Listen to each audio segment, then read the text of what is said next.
Yes, haleluya. Saudara yang kasih dalam Tuhan, pembahasan kita tentang mengapa orang pilihan bisa gagal. Kita mau belajar dari perumpamaan 5 gadis bijaksana dan 5 gadis bodoh. Iya kan?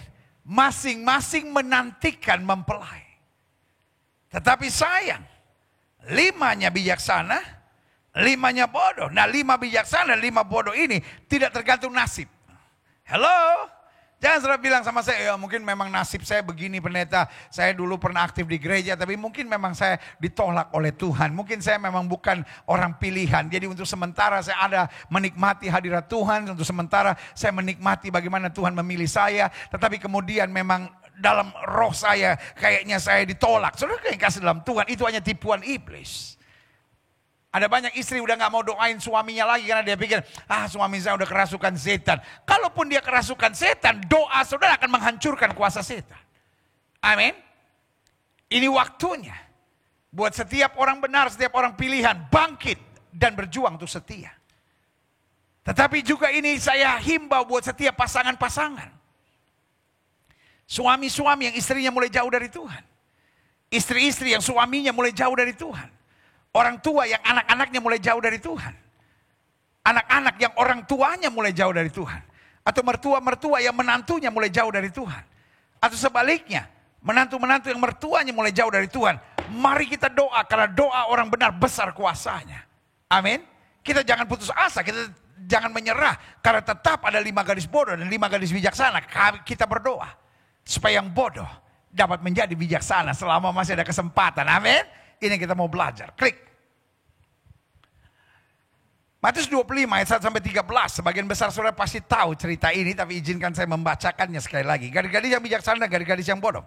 Pada waktu itu hal kerajaan sorga, seumpama 10 gadis yang mengambil peritanya dan pergi menyongsong mempelai laki-laki. Lihat saudaraku yang kasih dalam Tuhan. Ini bukan bicara tentang orang benar dan orang fasik. Ini bukan bicara tentang orang yang sudah bertobat dengan orang yang belum mengalami pertobatan. Ini bicara tentang orang-orang pilihan. Kenapa saya berani katakan ini bicara tentang orang pilihan, orang-orang yang sudah dibenarkan Tuhan? Karena dikatakan hal kerajaan sorga, berarti ini warga kerajaan sorga. Dan dijelaskan, seumpama 10 gadis yang mengambil peritanya dan pergi menyongsong mempelai laki-laki. Lihat saudaraku yang kasih dalam Tuhan. Kenapa saya yakin ini orang pilihan, ini orang-orang benar? Karena mereka adalah warga sorga yang sedang menantikan mempelai laki-laki, jelas. Saya berdoa, penyingkapan rahasia sorga disingkapkan buat kita sekalian. Sehingga kita mengerti Yesus tidak sedang bicara tentang orang berdosa. Tapi Yesus sedang memperumpamakan orang-orang di dalam gereja, orang-orang yang sudah dibenarkan, orang-orang yang sudah dipilih oleh Tuhan. Amin. Tapi ayat yang kedua menakutkan. Karena ayat yang kedua bilang 5 diantaranya bodoh dan 5 bijaksana. Taruh tangan kanan saudara di dada. Sama-sama bilang sama saya tidak mau jadi yang bodoh. Jangan diam dong. Iya kan, ayo. Sama-sama saya, taruh tangan kanan sudah di dada. Iya kan, sama-sama bilang, saya tidak mau yang bodoh. Ayo sekali lagi sama-sama bilang sama saya tidak mau menjadi yang bodoh. Amin. Siapa orang bodoh? Orang bodoh kata Alkitab, orang yang mendengar firman tapi tidak mau melakukannya. Berarti dia dengar firman. Kenapa dia dengar firman? Karena dia warga sorga. Kenapa dia dengar firman? Karena dia sudah bertobat. Kenapa dia dengar firman? Karena dia adalah bangsa pilihan. Dia sudah dipilih oleh Tuhan. Dia dengar firman. Karena dia sudah percaya. Karena Alkitab bilang, tidak ada seorang pun yang dapat mengaku Yesus Kristus Tuhan kecuali oleh Roh Kudus. Berarti dia adalah orang yang sudah dipilih Tuhan. Tetapi ada tanggung jawab, ada tuntutan orang yang mendengar firman dan tidak melakukannya. Artinya apa? Kalau dia dengar firman, dia harus punya respons yang tepat, yaitu menjadi pelaku firman. Jelas sampai di sini? Ya kan? Sama-sama bilang saya tidak mau jadi yang bodoh. Yes, ayat yang ketiga. Gadis-gadis yang bodoh itu membawa pelitanya tapi tidak membawa minyak. Kenapa dia bodoh? Dia cuma mikirin outward. Apa itu pelita? Sesuatu yang dapat terlihat. Tetapi dia tidak persiapkan persiapannya. Saudaraku yang kasih dalam Tuhan. Hidup ini bukan hanya outward. Bukan hanya apa yang terlihat, tapi kita juga harus persiapkan segala sesuatu yang tidak terlihat. Makanya Alkitab bilang, jaga hatimu dengan segala kewaspadaan, dari situ terpancar kehidupan. Saya menafsirkannya, saya tahu setiap orang boleh menafsirkan, masing-masing punya penafsiran yang berbeda-beda, tapi saya menafsirkannya, saya bagi dengan dua. Yang terlihat dan tidak terlihat. Pelita sesuatu yang tidak terlihat. Pelita sesuatu yang terlihat. Tapi minyak dalam buli-buli sesuatu yang tidak terlihat. Banyak orang kan cuma sibuk dengan apa yang kelihatannya. Kelihatannya dia beribadah, kelihatannya dia baca Alkitab, kelihatannya dia menyebut nama Tuhan, kelihatannya dia pakai kalung salib, tapi nggak sungguh-sungguh berani memikul salib. Dan Alkitab bilang, bukan apa yang dilihat manusia yang dilihat Tuhan, karena Tuhan melihat hati. Artinya apa? Tuhan melihat yang tidak kelihatan ini. Jelas? Ya. Ada banyak suami juga begitu. Waduh. Kasih bunga sama istrinya. Kasih hadiah sama istrinya, this is great. Tetapi kemudian di luarnya, di belakangnya, berzina. Berkhianat. Sudah yang kasih dalam Tuhan, gak bisa hidup Kristen seperti itu. Apa bedanya ketulusan sama kemunafikan? Munafik adalah sesuatu yang di luar menutupi apa yang di dalam. Karena memang di dalamnya rusak, yang tidak terlihatnya rusak. Makanya perlu munafik yang dari luar menutupi yang apa yang di dari dalam karena sudah rusak. Tapi ketulusan apa yang dari dalam terpancar keluar, apa yang tidak kelihatan terpancar keluar. Dan itu yang terjadi dengan 5 gadis bodoh dan 5 gadis bijaksana. Secara luarnya. Semua kelihatan sama-sama bawa pelita. Tetapi yang membedakannya, gadis-gadis bodoh itu membawa pelitanya tapi tidak membawa minyak. Sedangkan gadis-gadis yang bijaksana itu membawa pelitanya dan juga minyak dalam buli-buli mereka. Mereka nggak sibuk hanya dengan luarnya. Tapi juga mereka persiapkan dalamnya. Hatinya bersih. Hidupnya benar. Motivasinya tulus. Kita lihat selanjutnya, klik. Tetapi karena mempelai itu lama tidak datang-datang juga, mengantuklah mereka semua. Bukan hanya gadis bodoh. Tapi gadis bijaksana juga tertidur. Artinya apa? Alkitab sedang menjelaskan bahwa hidup Kristen juga ada kekurangan, ada kelemahan. Meskipun kita bijaksana, meskipun kita sudah lahir baru, meskipun kita sudah dipilih Tuhan, betul ada kekurangan. Tetapi kita harus terus belajar.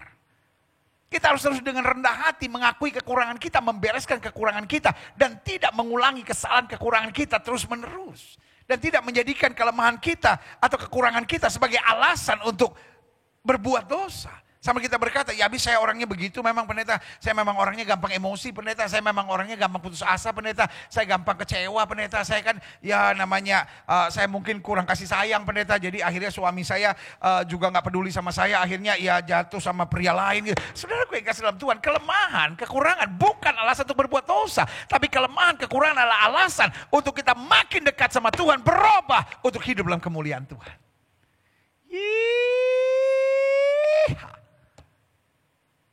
Saya tidak bilang setiap orang pilihan tidak boleh punya kekurangan dan kelemahan. Tetapi ini yang saya mau bilang, kekurangan dan kelemahan kita harus menjadi alasan untuk kita makin bergantung pada Tuhan. Makin berserah pada pimpinan Roh Kudus. Dan makin bergaul dengan firman Tuhan. Karena kita tahu kita lemah. Dan kalau firman Tuhan tidak menyempurnakan kita, maka kita akan hancur dan binasa.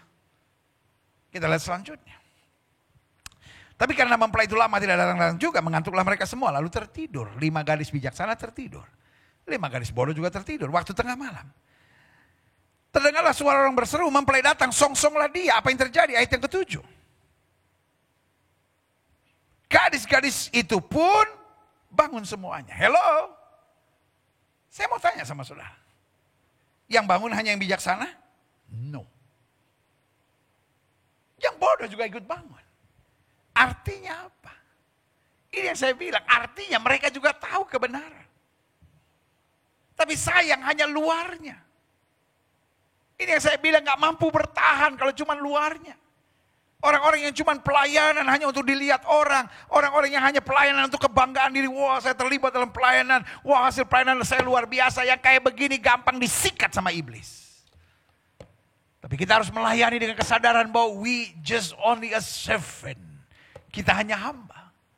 Sehingga kalaupun kita disakiti, kita sadar kita hanya hamba. Kalaupun kita menghadapi badai, kita sadar kita hamba. Kalaupun kita nggak mendapat apa yang kita harapkan, tetap kita sadar kita hanya hamba. Kita nggak punya hak untuk apa-apa, kecuali kita punya semangat untuk tetap melayani Sang Raja. Yang setuju katakan amin. Taruh tangan kanan saudara di dada. Ayo sama-sama bilang, saya hanya hamba. Ayo sekali lagi sama-sama bilang sama saya hanya hamba. Yang terjadi adalah sama-sama bangun.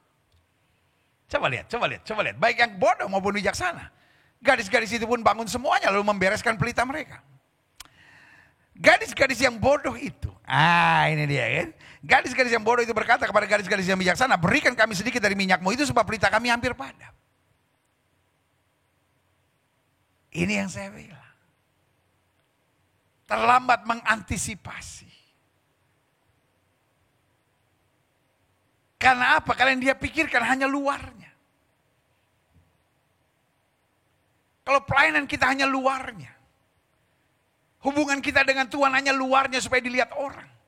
Sementara kita nggak punya waktu penyembahan pribadi, kita nggak punya waktu baca Alkitab secara khusus, kita nggak pernah punya waktu untuk doa secara khusus. Kita memang berdoa, tapi doa di tengah-tengah orang baru kita doa, ya kan? Ada ibadah baru kita ikut, tapi saudaraku yang kasih dalam Tuhan, hubungan kita pribadi dengan Tuhan lenyap sama sekali. Ini yang terjadi. Gadis-gadis bodoh berkata kepada gadis-gadis yang bijaksana, berikan kami sedikit dari minyakmu itu sebab pelita kami hampir padam. Ini dia. Kalau kita nggak punya persiapan roh, kita nggak punya persiapan sesuatu yang tak terlihat, artinya hubungan kita dengan Tuhan yang sempurna. Maka ketika goncangan datang baru kita panik. Tapi kalau kita punya hubungan dengan Tuhan yang baik, indah dan menyenangkan, maka goncangan apapun kita dapat berkata, Tuhan kekuatanku, gunung batuku, kota bentengku, aku tidak goyah. Kalau hari-hari ini membuat saudara goncang, cepat periksa. Jangan-jangan kau kekurangan minyak. Jangan-jangan kau kekurangan hubungan pribadi dengan Tuhan. Aku hanya melakukan apapun untuk dilihat oleh orang, tapi bukan lagi dalam hubungan yang manis, akrab dan dekat dan lekat dengan Tuhan. Apa yang terjadi? Klik ayat 9. Tetapi jawab gadis-gadis yang bijaksana itu tidak. Nanti tidak cukup untuk kami dan untuk kamu, lebih baik kamu pergi kepada penjual minyak dan beli di situ. Lihat, setiap kita punya hubungan pribadi dengan Tuhan dan ini nggak bisa dibagikan, nggak bisa. Ini urusan pribadi kita dengan Tuhan. Amin. Kalau kita salah baca, kita akan pikir, waduh, kok orang-orang bijaksana ini pelit? Bukan soal pelit. Dalam hidup ini, setiap orang bertanggung jawab untuk dirinya sendiri. Kita nggak bisa menuntut pertanggungjawaban orang, karena setiap orang bertanggung jawab buat dirinya sendiri, makanya mereka mengerti. Ini hal yang sangat private antara kita dengan Tuhan. Akan tetapi, waktu mereka sedang pergi untuk membelinya, datanglah mempelai itu dan mereka yang telah siap sedia masuk bersama-sama dengan dia ke ruang perjamuan kawin, lalu pintu ditutup, ayat 11. Kemudian datang juga gadis-gadis yang lain itu dan berkata, Tuhan, Tuhan, bukakan kami pintu. Tapi ia menjawab, aku berkata kepadamu sesungguhnya, aku tidak mengenal kamu. Folks, kita bacanya santai. Tapi kalau kita yang ada dalam posisi itu, kita paniknya setengah mati. Kita yang selama ini pegang pelita. Kita yang selama ini aktif di pelayanan. Kita yang selama ini mengerjakan pekerjaan Tuhan dan kita pikir we know everything about God. We think that we know everything about the Bible. And we know everything about the power of God. We know everything about the Holy Spirit. Tapi saudaraku yang kasih dalam Tuhan, padahal Yesus bilang, aku tidak kenal kamu. I love you. Folks, I love you. Jemaat Tuhan yang saya kasih dalam Kristus. Baik jemaat Gereja Bethel Indonesia Global Fellowship Center maupun jemaat Tuhan dari gereja-gereja manapun yang bersama-sama dalam ibadah online hari ini. Saya mengasihi saudara. Saya tidak rela. Saya tidak rela. Saya tidak rela. Kalau hari itu terjadi dan Yesus berkata, aku tidak kenal kamu, karena itu izinkan. Saya menyampaikan firman Tuhan ini bahwa orang Kristen bisa masuk neraka. Orang pilihan bisa masuk neraka. Kenapa? Karena gagal. Ada banyak orang yang pikir orang Kristen pasti masuk surga. Oh, orang yang udah pelayanan pasti masuk surga. No. Ayat ini tidak bicara antara orang benar dengan orang fasik. Tapi acara perumpamaan ini, apa yang terjadi ini berbicara tentang warga kerajaan surga yang sudah punya pelita, sedang menanti mempelai pria. Tetapi bedanya yang satu hanya outward appearance. Tetapi yang satu dari ketulusan kebenaran dan kesiapan untuk ada dalam pergaulan pribadi dengan Tuhan. Saudaraku, saya tidak pernah percaya orang yang sibuk pelayanan tapi nggak punya waktu berdoa secara pribadi. Saya tidak pernah percaya dengan orang yang sibuk pelayanan tapi tidak pernah punya waktu untuk baca Alkitab. Saya tidak pernah percaya dengan orang yang sibuk dalam kegiatan gereja tapi tidak pernah punya hubungan yang akrab dan lekat dengan Tuhan. Ini adalah orang-orang yang berbahaya. Kenapa? Ini Alkitab bilang wanita-wanita bodoh. Karena dia hanya pegang pelita tapi tidak punya minyak. Di dalam buli-buli mereka sesuatu yang tak terlihat, kosong. Padahal yang menjadi kekuatan kita justru yang tak terlihat itu. Minyak yang membuat api terus menyala. Luar biasa. Selanjutnya. Klik. Karena itu berjaga-jagalah. Sebab kamu tidak tahu akan hari maupun akan saatnya. Orang sibuk dengan kapan Yesus mau datang. Orang sudah sibuk dengan perhitungan COVID. Orang sudah sibuk dengan perhitungan corona. Ada yang hitung-hitung corona 6 huruf. 6 huruf. Lalu corona kalau C itu ABC 3. Terus nanti kalau dijumlah 666. Kalau jumlahnya 6. Waduh, ahli cocokologi. Saudara, wah, banyak ini sekarang ya kan. Wah, vaksin. Wah, ini dari setan. Wah, karena ada barcode-nya. Hey, kuaci juga ada barcode. Iya kan? Teh botol juga ada. Indomie juga ada barcode. Darah Yesus. Permen sugus juga ada barcode, saudara. Ya ampun. Kenapa jadi ribut, saudara? Aduh, minta ampun. Ada lagi yang begitu bodoh dan bilang, pendeta, hati-hati pendeta. Karena nanti disuntik, lalu itu masuk, itu chip. Hello, vaksin itu air. Lalu chip itu besi. Bodoh. Saya emosi kalau dengar orang-orang bodoh itu ngotot, saudara. Aduh, minta ampun, belajar dulu. Tanya sama ahlinya. Jangan cuma karena broadcast, apa itu namanya, BBM lah, bukan BBM, sekarang udah gak ada BBM, WA ya kan. Broadcast Telegram lah, Facebook lah, segala macam. Lalu namanya Profesor AUUIUU gitu. Siapa dia kita juga gak tahu, kalaupun dia tulis profesor di sini. Bener gak kita juga gak ngerti, saudara-saudara. Kita juga gak kenal, saya sudah kenal sebagai hamba Tuhan. Saudara pikir saya mau menyesatkan saudara? I will not. Saya mengasihi saudara. Saya mengasihi jemaat yang olehnya Tuhan percayakan untuk saya gembalakan. Saya tidak akan ngomong sesuatu yang saya tidak mengerti. Kalau saya ngomong sesuatu, saya bertanggung jawab di hadapan Tuhan. Kenapa saya ngotot mengajar saudara kebenaran? Karena saudaraku yang kasih dalam Tuhan, harinya akan tiba. Saya harus berdiri di hadapan Tuhan. Dan saya tidak mau ditemukan oleh Tuhan ketika Tuhan bertanya, Gilbert kau ajar apa? Ya bercanda-bercanda aja, tertawa-tertawa saja. Yang penting jemaat senang toh. Jangan sampai Yesus bilang, aku tidak kenal kamu. Saudaraku, ini yang saya hanya mau ingatkan buat saudara. Ini waktunya berjaga. Orang sekarang sibuk dengan ilmu cocokologi. Wah, ini Tuhan Yesus sudah mau datang. Berarti kira-kira 5-10 tahun lagi dia datang. Saudara yang kasih dalam Tuhan. Apa bedanya? Dia mau datang malam ini. Atau dia mau datang 100 tahun lagi. Saya tetap akan hidup dengan hidup yang sama. Karena Tuhan bisa datang dengan 2 hal.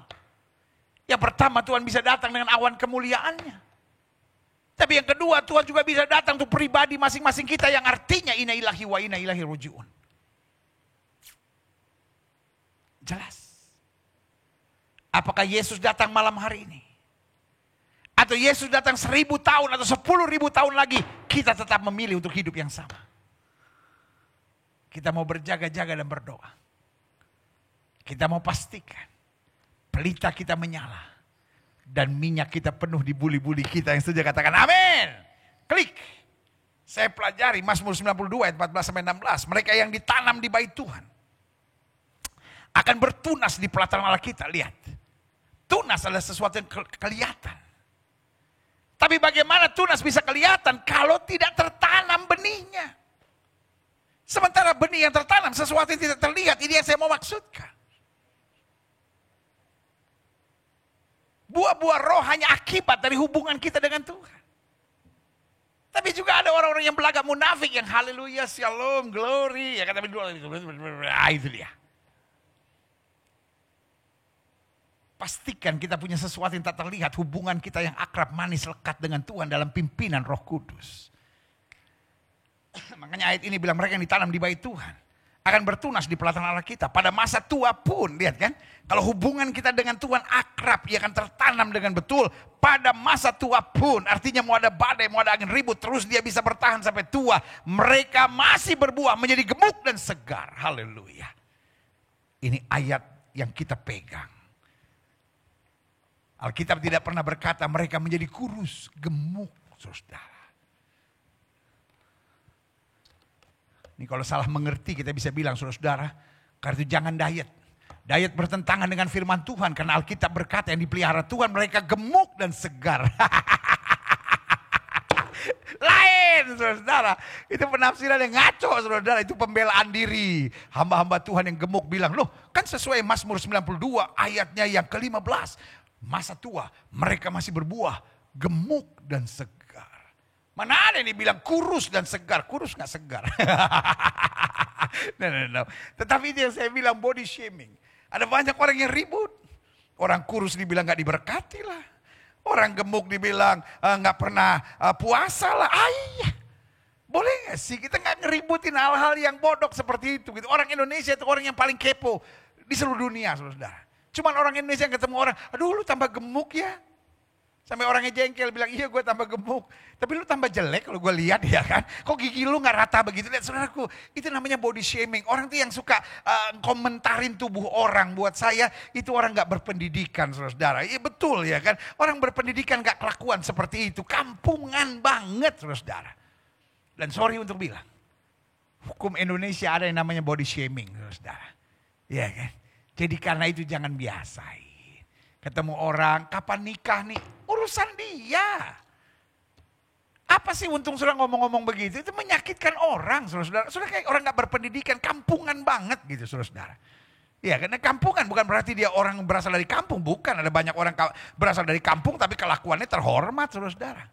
Tapi ada orang yang sekolahnya di luar negeri tapi kelakuannya kampungan, saudara-saudara. Iya kan?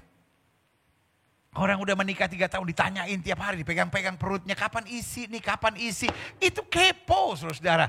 Dan buat saya orang Kristen gak melakukan tindakan-tindakan yang bodoh, norak, kampungan. Dan tanda seperti orang tidak terpelajar begitu. Kita gak ikut-ikutan hidup seperti itu. Kenapa kita mau jadi berkat? Ayat ini bilang apa? Pada masa tua pun mereka masih berbuah menjadi gemuk dan segar. Ini bukan soal ukuran tubuh.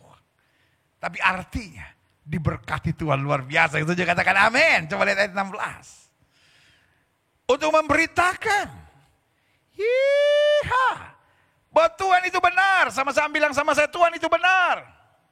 Sama-sama bilang sama saya Tuhan itu benar.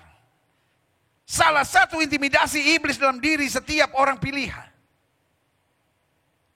Ketika kita mulai berpikir. Kok Tuhan buat begini ya? Benar gak ya Tuhan? Bahwa istri saya ini dari Tuhan buat saya. Betul gak ya Tuhan suami saya ini dari Tuhan buat saya? Betul gak ya Tuhan ini panggilan saya? Betul gak ya Tuhan memilih saya untuk menjadi hamba Tuhan? Betul gak ya Tuhan begini? Jadi kita mulai mempertimbangkan bahwa Tuhan itu benar atau salah. Kenapa banyak orang pilihan yang gagal? Karena dia pikir Tuhan itu salah. Mengapa Tuhan izinkan ini terjadi? Mengapa Tuhan biarkan saya menikah dengan seorang suami yang kasar? Mengapa Tuhan izinkan saya menikah dengan wanita yang cerewet? Saudaraku yang kasih dalam Tuhan, untuk segala sesuatu ada rencana Tuhan yang indah. Tetapi Alkitab berkata mereka yang tertanam di bait suci Tuhan, di pelataran bait suci Tuhan, akan berbuah, akan bertunas sampai masa tuanya pun. Tetap berbuah, tetap gemuk, tetap segar kata Alkitab. Untuk memberitakan bahwa Tuhan itu benar, haleluya. Bahwa ia gunung batuku. Dan tidak ada kecurangan padanya. Atau terjemahan lain bilang tidak ada kesalahan, tidak ada kekurangan padanya. Yang setuju katakan amin. Coba lihat selanjutnya, klik. Setiap orang pilihan. Dan setiap orang benar harus memiliki prinsip yang mutlak dalam segala hal. Tuhan itu benar. Taruh tangan kanan saudara di dada, sama-sama bilang sama saya, Tuhan selalu benar. Amin. Klik. Saya pelajari begini. Karena memang pada dasarnya Tuhan selalu benar. Klik. Dia tetap benar. Meskipun satu, dia mengizinkan masalah dan persoalan terjadi dalam kehidupan kita. Orang pilihan, orang benar, orang yang melayani Tuhan, orang yang sudah bertobat, orang yang lahir baru, orang yang sudah ke gereja, orang yang sudah dibaptis, orang yang sudah sungguh-sungguh sama Tuhan, pasti harus tetap menghadapi masalah dan persoalan dan serta pergumulan dalam hidupnya. Di saat itu kadang-kala tekanan iblis berkata kepada kita, mana Tuhan yang katanya mengasihimu, mana Tuhan yang katanya sumber segala mujizat, mana Tuhan yang katanya menjawab dan mendengarkan doa, kenapa dia tidak membela hidupmu? Hari ini sebagai hamba Allah saya mau ingatkan, Tuhan tetap benar. Saya kadang-kala nggak tahu kenapa Tuhan harus izinkan ini terjadi. Tapi satu yang saya tahu, Tuhan tidak pernah salah. Satu yang saya tahu pasti ada maksud Tuhan. Satu yang saya tahu pasti untuk kebaikan saya. Kenapa orang pilihan bisa gagal? Karena dia nggak tahan ketika menghadapi masalah. Dia nggak tahan ketika menghadapi persoalan. Dia goncang, pikirannya kacau, jiwanya gelisah. Dan dia mulai mempertanyakan, where are you God? Di mana Tuhan yang katanya sanggup melakukan mujizat? Di mana Tuhan yang katanya sanggup membela? Di mana Tuhan yang katanya mengasihi saya dan punya rencana yang indah buat hidup saya? Ini yang saya mau bilang, dia tepat di sampingmu, memegang tanganmu, memberi kekuatan bagimu. Dan mengizinkan masalah ini untuk mendewasakan hidupmu. Yang setuju katakan amin. Folks. My God will never ever spoil his children. Allah saya tidak pernah akan memanjakan anak-anaknya. Tuhan melatih kita. Tuhan mendidik kita. Dan Tuhan mendewasakan kita. Karena kita bukan bayi-bayi rohani. Tapi kita prajurit-prajurit Kristus yang diperlengkapi itu cakap, berperang dan melihat kemuliaan Tuhan dinyatakan. Yang setuju katakan amin. Yang pertama, dia tetap benar meskipun dia mengizinkan masalah dan persoalan terjadi dalam kehidupan kita. Yang kedua, dia tetap benar meskipun dia belum atau bahkan tidak menjawab serta mengabulkan doa-doa kita seperti yang kita mau.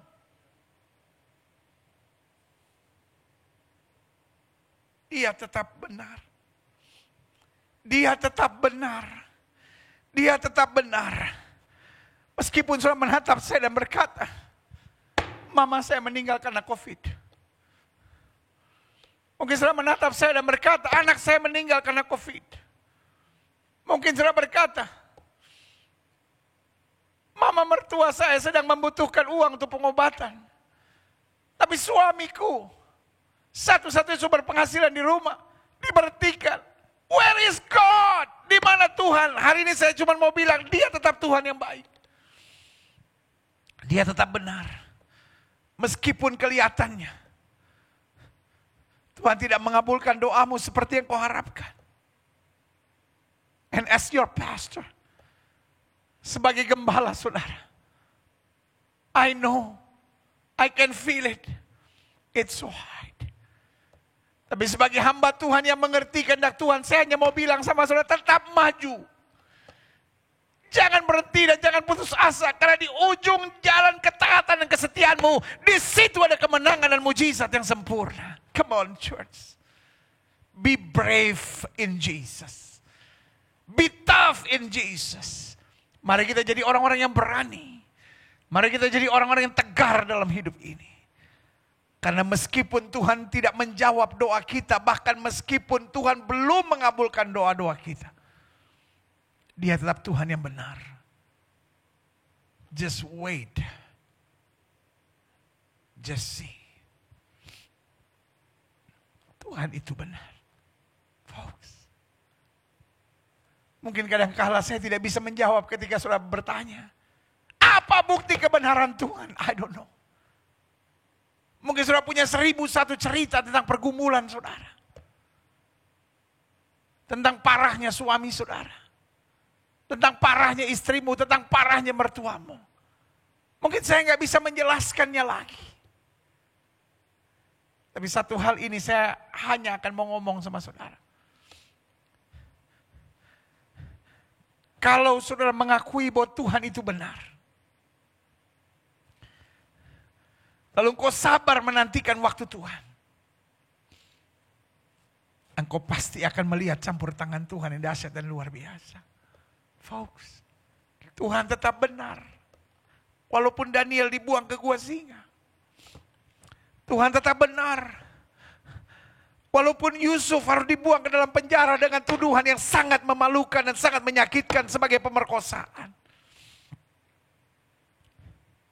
Di mana Tuhan? Kok Tuhan gak jaga? Kok Tuhan gak hindari? Stop complain. Stop berdebat. Duduk di bawah kaki Tuhan. Sembah Tuhan. Berhenti bicara. Akui bahwa Tuhan itu benar. Maka kau akan melihat kedahsyatan Tuhan. Luar biasa. Saudaraku, saya sangat diberkati makanya dengan pujian tadi. I know who I am. Aku tahu siapa aku. Aku anaknya. Gak mungkin aku dikecewakan. Gak mungkin aku dipermalukan. Gak mungkin aku ditinggalkan. Aku pasti menerima yang terbaik. Haleluya. Yang ketiga, dia tetap benar. Meskipun dia mengizinkan kita menghadapi kegagalan-kegagalan dalam langkah perjuangan kita. Saya udah doa. Saya udah bayar perpuluhan saya. Saya udah minta pendeta untuk mentabiskan usaha saya. Saya udah minta hamba Tuhan mendoakan saya. Kok saya harus menghadapi kegagalan? Kok kita udah pacaran 6 tahun dan rencana bulan depan mau menikah? Kok tiba-tiba dia bisa punya perempuan lain? Sebagian berkata bulan depan kamu mau menikah. Tapi kok Tuhan izinkan dia meninggal, pendeta? Sangat menyakitkan buat saya. Folks, I love you. Maybe I cannot answer your question. Mungkin saya nggak bisa jawab semua pertanyaan saudara. Tapi saya cuma mau bilang sama saudara, dia tetap benar. Meskipun kau harus melewati kegagalan yang menyakitkan ini. Tapi kalau kau mau tenang, engkau mau berserah pada Tuhan. Tuhan sedang izinkan kegagalan ini memproses banyak hal dalam hidup kita. Tapi satu hari, when God is finished, satu hari waktu Tuhan selesai dengan prosesnya atas kita, engkau akan kagum. Melihat kedahsyatan Tuhan mengangkat engkau, meninggikan engkau, mempromosikan engkau dengan kuasa yang sempurna. Yang setuju katakan amin. Yang keempat, dia tetap benar. Meskipun dia menuntun kita melalui peperangan-peperangan kehidupan yang berat dan sukar. Saudaraku, hanya prajurit terlatih yang dipersiapkan untuk medan pertempuran yang sukar. Saya ulangi sekali lagi. Hanya prajurit yang terlatih yang akan dikirim untuk masuk dalam peperangan yang sukar. Tidak mungkin prajurit yang tolol. Tidak mungkin prajurit yang penyakitan. Tidak mungkin prajurit yang lemah yang dikirim dalam peperangan-peperangan yang berat. Hanya olahragawan yang telah memperoleh kejuaraan, telah berhasil merebut juara, yang akan dikirim dalam pertandingan-pertandingan yang sukar. Juara RT tidak mungkin dikirim untuk Olimpiade. Berarti hari ini kau sudah menatap saya dan berkata, pendeta, saya sedang menghadapi peperangan-peperangan yang sukar. Jawaban saya cuma sederhana. Selamat!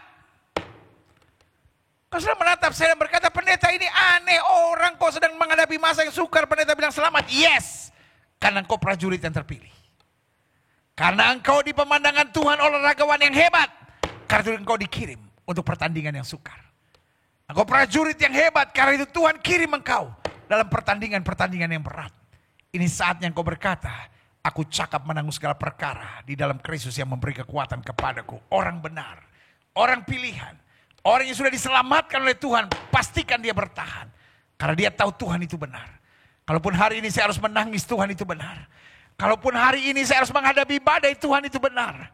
Kalaupun hari-hari ini saya harus menghadapi masa yang sukar, Tuhan itu benar. Dan bukan hanya dia benar, dia baik atas hidup saya. Haleluya. Klik. Selanjutnya saya pelajari.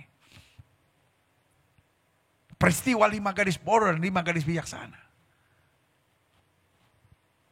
Menandakan bahwa Tuhan itu benar. Tuhan benar ketika mempersilahkan 5 gadis bijaksana masuk. Tapi Tuhan juga tetap benar ketika menolak 5 gadis bodoh untuk masuk. Meskipun mereka berteriak, Tuhan, Tuhan bukakan kami pintu. Tapi suara itu berkata, aku tidak pernah kenal mereka. Aku tidak pernah kenal kamu. Dan Tuhan yang menatap mereka, menolak mereka dan berkata, aku tidak pernah kenal kamu, tetaplah Tuhan yang benar. Karena itu pastikan, orang-orang pilihannya Tuhan. Orang-orang benarnya Tuhan. Pastikan untuk tetap mengakui bahwa Tuhan itu benar. Maka langkah kita akan selalu berkenan pada Tuhan. Selanjutnya saya pelajari. Karena Tuhan selalu benar. Maka kita sebagai orang pilihan. Ada 4 hal penting yang harus kita pilih. Ada 4 hal penting yang harus kita jalani. Yang pertama. Beriman dan berserah pada Tuhan untuk setiap situasi kehidupan. Beriman. Percaya akan hal-hal yang baik. Tapi pada saat yang bersamaan berserah penuh pada Tuhan. Karena kita tahu. Dengan beriman dan berserah. Maka kita diarahkan pada rencana Tuhan yang dahsyat. Yang kedua, karena Tuhan selalu benar, maka kita sebagai orang yang sudah dibenarkan, orang yang dipilih Tuhan, harus selalu berusaha dan berjuang untuk memahami rencana-rencana yang seringkali berbeda dengan rencana-rencana kita. Yang harus kita buat. Bukan bagaimana memaksa Tuhan untuk mengetahui dan mengabulkan semua yang saya minta, semua yang saya rencanakan. Tapi yang perlu saya mengerti adalah bagaimana saya memahami rencana-rencananya Tuhan. Amin. Tuhan pasti jawab doa kita. Tuhan pasti bela kita. Tuhan pasti kerjakan mujizat dalam hidup kita. Dia Yesus yang tidak pernah berubah dulu, kemarin, hari ini, sampai selama-lamanya. Mati buat kita juga dia mau. Apalagi menolong kita, menguatkan kita, mendengar doa kita, mengangkat kita, memberkati kita. Come on church. My God is not Hitler.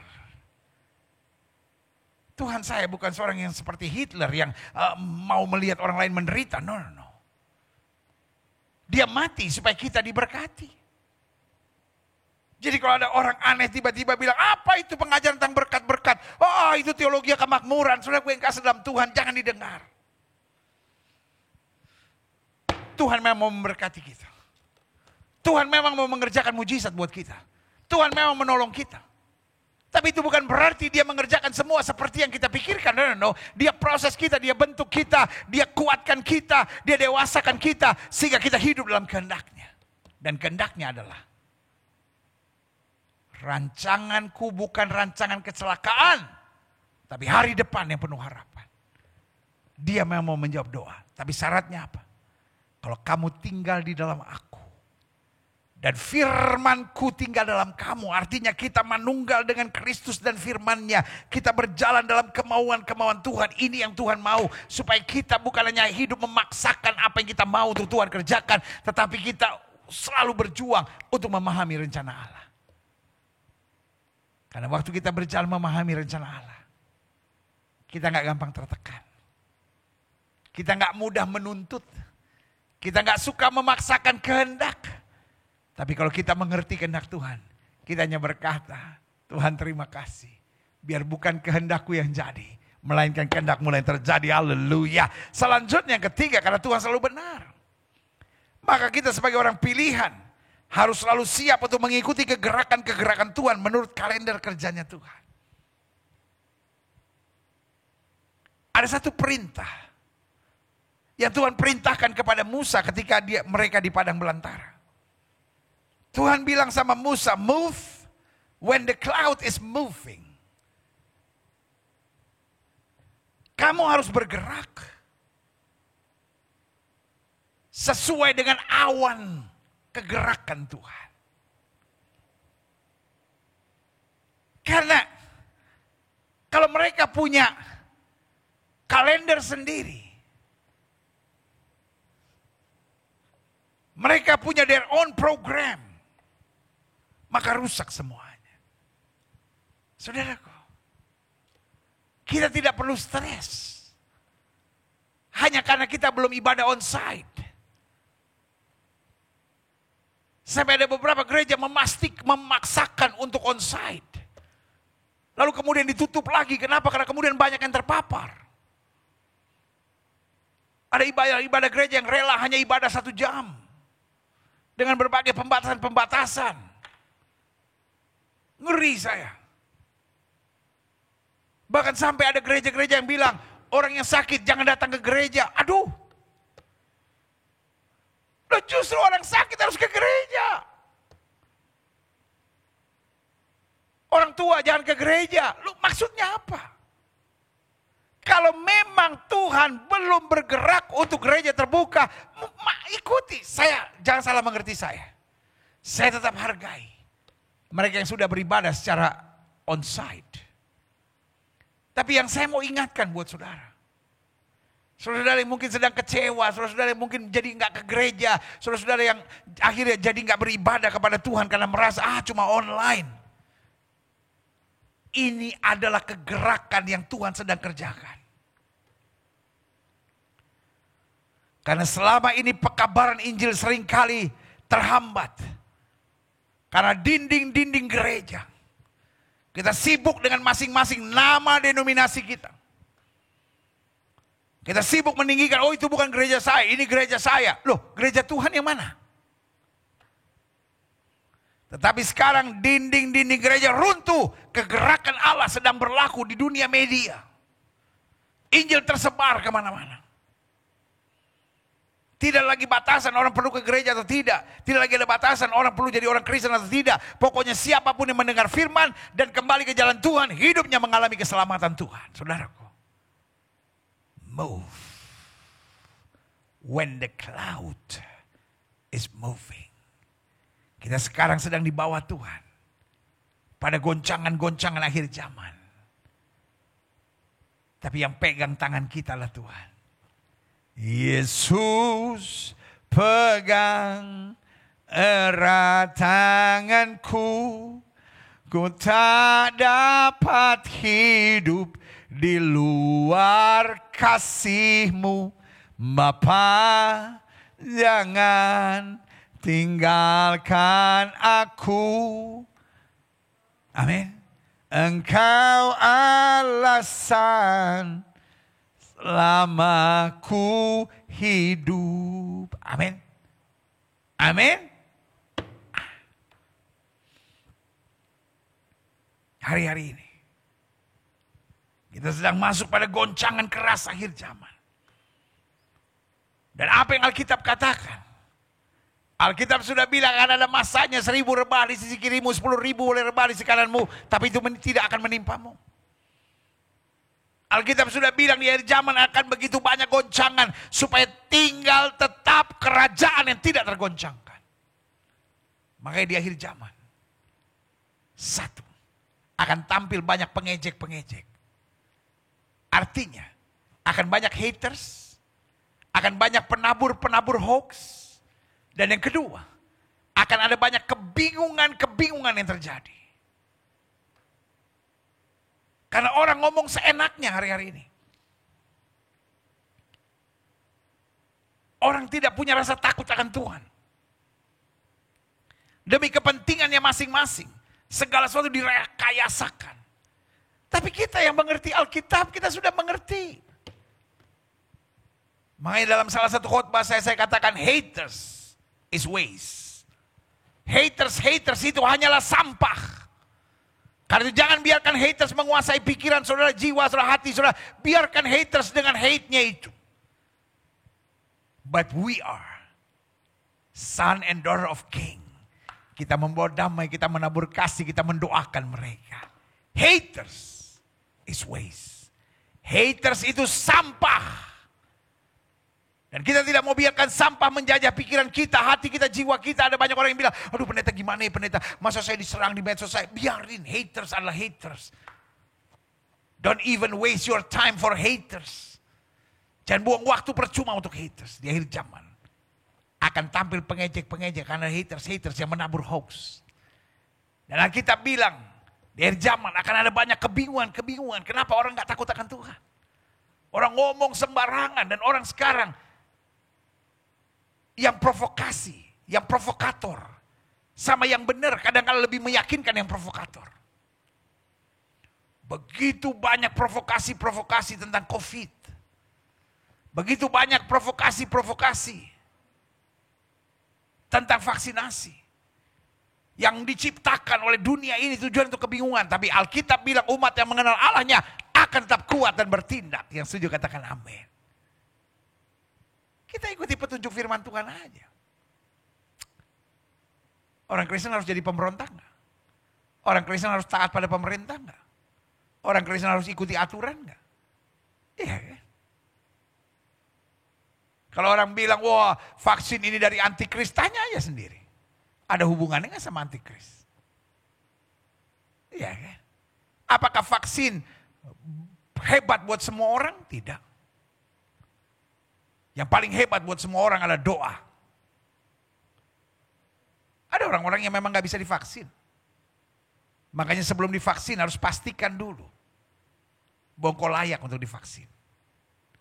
Ada penyakit-penyakit tertentu, ada kontraindikasinya kok. Soalnya minum vitamin C juga di situ dikasih tahu kok. Ada orang-orang yang mahnya gak kuat. Iya kan? Jadi vitamin C, vitamin C. Pendeta ngomong vitamin C-nya meyakinkan banget. Vitamin C. Ada orang yang gak bisa minum vitamin C. Saya ketemu orang yang susu saja dia gak bisa minum. Alergi. Jadi saudaraku yang kasih dalam Tuhan. Ini seperti sebuah perang dagang dan perang provokasi. Misalnya di Israel. Ada 2 juta, hari ini sekitar 2,5 juta yang sudah divaksinasi. Tetapi ada 2 yang meninggal. Lalu ada 1 yang kemudian bermasalah. Lalu diperkirakan ada sekitar 200 orang yang sudah divaksin vaksin pertama, lalu masih terkena dengan COVID, jadi berita besar. How about 2.400.000 yang semuanya selamat dan berhasil? Bisa melihat? Ini perang provokasi, saudara-saudara. Yang harus kita lihat, belajar kenapa. Kok ada efek negatifnya? Oh, berarti orang-orang seperti ini tidak boleh. Oh, keadaan begini tidak bisa. Oh, situasi begini, itu ada ahlinya. Tugas kita bukan menebar provokasi dan menebar ketakutan. Tugas kita berdoa. Supaya para peneliti-peneliti akhirnya menemukan formula yang lebih bagus lagi. Itu sebabnya. Diperkirakan vaksin pertama ini yang harus berjalan dua sesi. Itu hanya bisa bertahan untuk 1 tahun ini. Hanya untuk mendatangkan kurva yang menurun. Setelah itu akan lahir vaksin gelombang kedua yang diyakini akan lebih baik. Sebagian berkata kalau gitu kita tunggu aja vaksin gelombang kedua. Loh, kalau kurvanya tidak turun. Kalau kita masih bisa sempat tunggu. Kalau udah keburu lewat saudara. Iya kan? Makanya kita perlu banyak doa. Alkitab sudah ajarkan kita. Di akhir zaman akan datang masa yang sukar. Dan ada goncangan-goncangan. Tetapi orang yang tetap berjalan dalam jalan Tuhan, orang yang tetap dipimpin oleh hikmat Tuhan, orang yang tetap melakukan apa yang Tuhan mau, tetap akan melihat kemuliaan Tuhan. Yang setuju katakan amin. Yang keempat, yang terakhir. Saya undang pemain musik maju ke depan, karena Tuhan selalu benar. Maka kita sebagai orang pilihan, harus berani berbesar hati. Dengan segera bertobat, mengakui, merendahkan diri, kemudian berbalik dari jalan-jalan kita. Jika kita mengambil jalan yang salah, jangan sampai terlambat. Hello? Boleh gak saya bertanya? Kalau kita udah dipilih Tuhan, kalau kita sudah jadi hamba Tuhan, apakah kita selalu benar? Tidak. Meskipun kita sudah baca Alkitab setiap hari, kita melayani Tuhan, apakah kita selalu benar? Tidak. Karena itu kita harus belajar besar hati. Kita harus belajar besar hati. Kalau kita salah, bertobat. Karena selalu saya percaya, learning is everyday process. Belajar adalah proses setiap hari. Orang-orang pilihan tetap harus belajar. Folks, hal yang paling menyedihkan saya, kalau orang sudah pelayanan, tiba-tiba hidup dalam dosa. Hal yang paling menyedihkan saya, kalau orang pelayanan tiba-tiba kembali ke alkohol. Orang pelayanan kembali ke drugs. Orang pelayanan tiba-tiba kembali jadi lesbian, kembali jadi homoseks. Hal yang paling menyedihkan saya. Dan mereka selalu punya alasan. Sebab orang-orang gereja munafik, sebab orang-orang gereja gak benar. I know setan telah menguasai pikiran saudara. Ini waktunya untuk balik. Bukan menyalahkan orang gereja. I know. Church people is not perfect yet.